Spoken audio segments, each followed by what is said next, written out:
सेना में जो जवान शहीद होता है वो देश के लिए लड़ा है, वो एक भक्ति है जी। देश के लिए लड़ना, देश के लिए मर जाना, ये भी एक भक्ति है।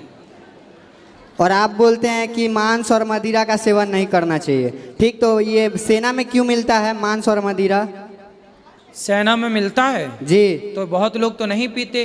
सैनिक, बहुत सारे सैनिक हैं जो मांस नहीं खाते, बहुत सारे सैनिक हैं जो अमेरिका, लंदन, जापान जाइए तो वहाँ तो लड़का लड़की 18 साल के बाद घर छोड़ के चले जाते हैं और वहाँ सारा हर वृद्ध की, हर 99% हर वृद्ध की सेवा वृद्धाश्रमों में ही गवर्नमेंट करती है। वहाँ का ये रूल्स है, वहाँ तो पूरे वृद्धाश्रम है। पर ज़्यादातर बहस मुस्लिम समाज के लोगों से होती है। देखो, बहस का तो कोई अंत नहीं है, बहस का कोई अंत है? उनको क्या जवाब दिया जाए? भाई, वृद्धाश्रम बनाने की ज़रूरत क्यों पड़ी? वृद्धाश्रम बनाने की ज़रूरत इसलिए पड़ी क्योंकि आजकल के बच्चे हो गए हैं कुछ नालायक, जो अपने माँ बाप की सेवा करते नहीं। या तो उन्हें फुटपाथ पे माँ बाप को छोड़ दिया जाए, भीख मांग के खाएं और फुटपाथ पे ही सोएं, या फिर उनके लिए गौरी गोपाल जैसा वृद्धाश्रम बना के उन माँओं की सेवा करके उनका खोया हुआ सम्मान उनके चरण दबा के दिया जाए और उनको रोटी दी जाए, उनको कपड़े दिए जाएं और दवाई दी जाए। एक प्रश्न और था गुरुजी। ये इंसानियत के नाते हम तो देखो सेवा करते आप हैं। बहुत अच्छा करते हैं और भी लोग करते हैं, लेकिन मेरा इसलिए है कि उस धर्म में भी तो माता पिता होते हैं। वहाँ भी है, वहाँ भी है, बताए कौन? वहाँ भी है पर बताए कौन? वो थोड़ी बताएंगे। वहाँ भी क्या, वहाँ भी क्या अत्याचार बूढ़ों पर नहीं है? क्या वहाँ दुख नहीं है कि वहाँ कहने के लिए सब? देखो, हम लोग क्या करते हैं, हम सनातनी जो है ना, अपना हर चीज़ ओपन है। क्या है? खुला हुआ। हमारी गीता खुली हुई है ज्ञान सबके लिए। आज भी आप देख लो, बाजार में जो कुरान है, कुरान का हिंदी अनुवाद बाजार में कम ही मिलता है, ना के बराबर। मतलब वो हिंदी अनुवाद भी नहीं मिलता, जबकि हमारी गीता का इस धरती की हर भाषा में अनुवाद मिल जाएगा। तो हमारा ओपन है कि भाई तुम भी पढ़ो, पर वो लोग चाहते हैं कि नहीं, तुम हमारी चीज़ें ना पढ़ो। उसके लिए आपको पहले उर्दू सीखनी पड़ेगी, उनकी जो भाषा है वो सीखनी पड़ेगी। तो कुल मिला के हिंदी अनुवाद वहाँ पे नहीं है। इसलिए नहीं है क्योंकि वो छिपा के रखना चाहते हैं चीज़ों को। हम लोग क्या चाहते हैं कि भाई हमारा तो इतना पारदर्शी ज्ञान है कि सब पढ़ो, दुनिया पढ़े, इसलिए हिंदी अनुवाद है। गुरुजी, एक प्रश्न और था। मैंने कई लोगों से सुना है कि माता सीता रावण की पुत्री थी। किस तरह से पुत्री थी ये नहीं सुना? नहीं, ज़्यादातर लोग बड़े बूढ़ों से सुना है आज तक, लेकिन इसका अभी तक खुल के पता नहीं चला कि क्या है। खुल के ये बात थी कि एक बार रावण बहुत सारे संतों को मारकर सबका खून एक घड़े में भर के ले आया, रक्त। मंदोदरी को बोला कि ये घड़ा तुम संभाल के रखना। रावण चला गया।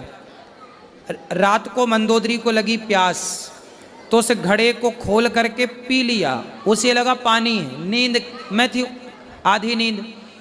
जब बाद में देखा कि वो तो रक्त है, तो उन्होंने जस के तस घड़ा रख दिया। उस संतों के रक्त को पीने से मंदोदरी हो गई गर्भवती। ये जो मैं कथा सुना रहा हूँ ये कहीं शास्त्रों में लिखी नहीं है, इसका कोई प्रमाण नहीं है, लेकिन चूंकि सुनी सुनाई बातें लोग कुछ सुन लेते हैं, तो ये मैंने पूछा। तो सुनी सुनाई ये बातें हैं, इसका कोई शास्त्रों का प्रमाण नहीं है, पर चूंकि सुनी सुनाई बातें हैं तो मैं सुना रहा हूँ। तो मंदोदरी ने वो खून पी लिया और मंदोदरी हो गई गर्भवती। फिर रावण ने गर्जना करी, तो गर्भवती नारियों के गर्भ गिर जाते थे रावण की गर्जना से। तो मंदोदरी का गर्भ गिरा 2 महीने बाद या 1 महीने बाद, तो वो घड़े में गर्भ डाल करके बंद कर दी। रावण ने बोला कि मेरा घड़ा कहाँ? रावण ने वो घड़ा लिया और जनक के नगर में जाकर खेत में गाड़ दिया। राजा जनक के यहाँ घड़ा क्यों गाड़ा? क्योंकि संतों का खून था। रावण चाहता था कि संतों का खून जब इस नगर में गाड़ा जाएगा तो यहाँ भूखमरी मचेगी, सूखा मचेगा और ये जनक संतों के श्राप से नष्ट हो जाएगा। लेकिन हुआ उल्टा।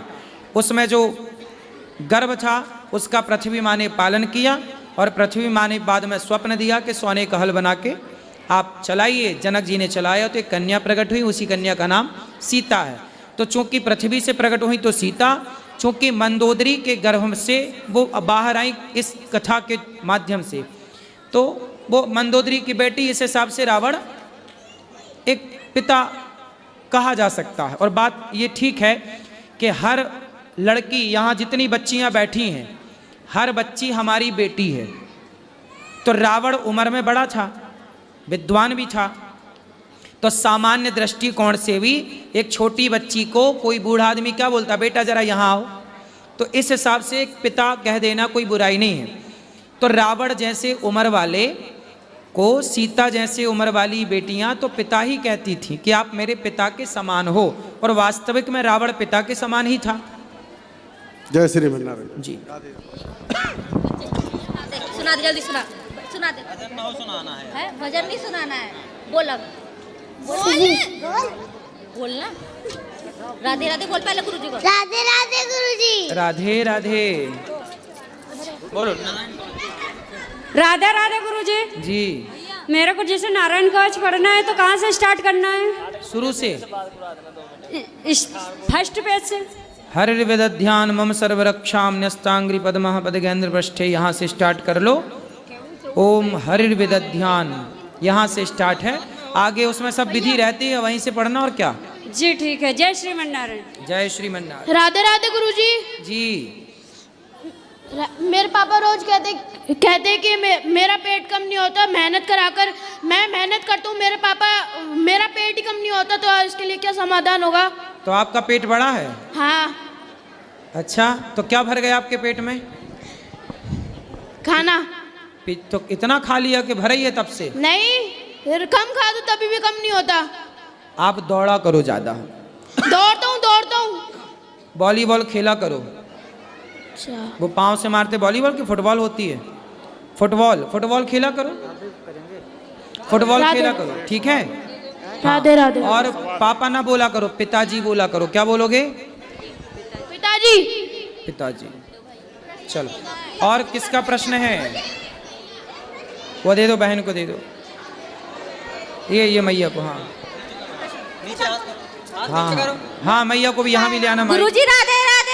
जी जी। गुरुजी मेरा प्रश्न ये है कि डॉक्टर की सुने कि गुरुओं की सुने?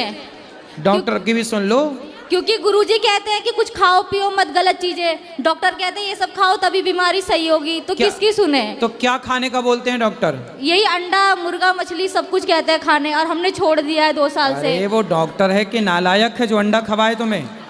और मेरे डॉक्टर के और कुछ नहीं दिखाई पड़ रहा है कि प्रोटीन दालों में भी होता है? वो कह रहे हैं कि तुम्हारी बीमारी इसलिए सही नहीं हो रही क्योंकि तुम खा पी नहीं रहे अरे हो। वो डॉक्टर नहीं है, वो धर्म परिवर्तन कराने वाले एजेंट हैं, गुरुजी जो धर्मांतरण करा रहे हैं। गुरुजी डॉक्टर के रूप में सुनो, डॉक्टर के रूप में वो एजेंट हैं।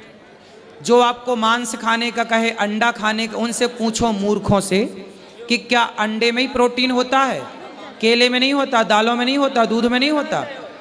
गुरुजी मेरे हस्बैंड को भी ऐसा ही लगता है कि डॉक्टर सही कह रहे हैं और आप गलत कह रहे हो, उनसे भी आप समझा दीजिए प्लीज। कहाँ पति बात ये रहे। करा? पति बात करो भैया। मैंने इनको इतना समझाया पर वो कहते हैं कि नहीं डॉक्टर सही कह रहे हैं, इसी वजह से आप उनको समझा दो। जो अंडा खाने को कहे वो डॉक्टर सही कैसे कह सकता? चलो बात करो। राधे राधे गुरुजी। राधे राधे। बताओ। वो जो बीमारी होती है उसके आधार पर बोलते हैं कि ये खाने से प्रोटीन ज़्यादा बढ़ती है। अच्छा, डॉक्टर से पूछो कि सबसे ज़्यादा प्रोटीन किस में होता है? चलो बताओ। वो तो पूछेंगे, जब जाएंगे तो पूछेंगे, लेकिन वो कहते हैं माँ ये सब खाने से ज़्यादा जल्दी ठीक हो जाते हैं। अच्छा, आप सब लोग बताओ सबसे ज़्यादा प्रोटीन किस में होता है? सबसे ज़्यादा प्रोटीन सोयाबीन में होता है। वो डॉक्टर अंडा का तो कह सकते हैं, वो मूर्ख ये क्यों नहीं कहते कि सोयाबीन की बड़ी खाया करो, सोयाबीन खाया करो? सोयाबीन में अंडे से कई गुना ज़्यादा प्रोटीन होता है। और गुरुजी वो जहाँ पे एडमिट होते हैं वहाँ भी अंडा ही दिया जाता है। अरे तो क्यों खाना? ऐसे हॉस्पिटल क्यों भर्ती होना जहाँ तुम्हें अंडा ठूसा जाए? बड़े बड़े हॉस्पिटलों में भी यही चीज़ होता है। अरे हॉस्पिटल है कि फिर लुटेरे हैं? ये तो सर गुरुजी, इन लुटेरों के चक्कर में ना पड़ो। तुम प्रोटीन सुनो, प्रोटीन चाहिए ना जी, तो आप डॉक्टर से बोलना कि डॉक्टर साहब सबसे ज्यादा प्रोटीन प्रकृति ने, परमात्मा ने सोयाबीन में भरा है। किस में भरा है? अंडे से कई गुना ज्यादा। अब कौन समझाए मूर्खों को? ये पढ़े लिखे मूर्ख हैं फिर। नहीं पर गुरुजी मैंने 2 साल से छोड़ रखा है, ये सब कोई चीज़ नहीं करता। बेटा क्यों खाना है अंडा? हम गुरुजी इनको अंडे लगता से है क्यों इसलिए प्रोटीन इससे लें? हो रहा है इनकी बीमारी। दूध में प्रोटीन, दालों में प्रोटीन होता है। जी गुरुजी। और देख लो ना, जहां से मिल रहा वहां से लो। जी केला खाया करो, पपीता खाया करो। बीमारी क्या है पहले ये बताओ? टीवी है गुरुजी, टीवी हो गई है, गले में गांठ है। टीवी का तो बहुत सामान्य सा उपचार हो जाता है। गांठ है गुरुजी, गले में गांठ है यहाँ डॉक्टर को टीवी की दवाई डॉक्टर कर देते हैं, ठीक है, लेकिन पंचगव्य पिया करो साथ में, तो टीवी इत्यादि जल्दी ठीक हो जाएगी। पंचगव्य, गाय का दूध, गाय का घी, गाय का शुद्ध देसी गाय का दूध, दही, घी और गौमूत्र और गोबर का अर्क, पांचों को मिलाया जाए तब जाकर के पंचगव्य बनता है, जो आपको जल्दी स्वस्थ करेगा इस बीमारी से।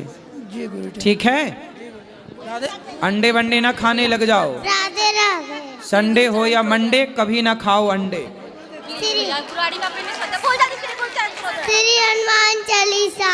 हाँ। श्री गुरु चरण सरोज रज, निज मन मुकुर सुधार, वरनौ रघुवर विमल जसो, जो दायक फल चारि। वाह। बुद्धि दीन तनु जानिके, सुमिरो पवन कुमार, बल बुद्धि विद्या देहु महे, हरहु कलेश। बहुत सुंदर। ये बच्चा हनुमान चालीसा पढ़ रहा हो, बाप अंडा खाने की बात कर रहा गुरुजी है। इसको पूरी हनुमान चालीसा याद है और आपके अच्छा। सारे भजन भी याद है, आपको प्रणाम करना चाहता है खुश रहिए, और अभी आपसे मिलेंगे। मिलना भी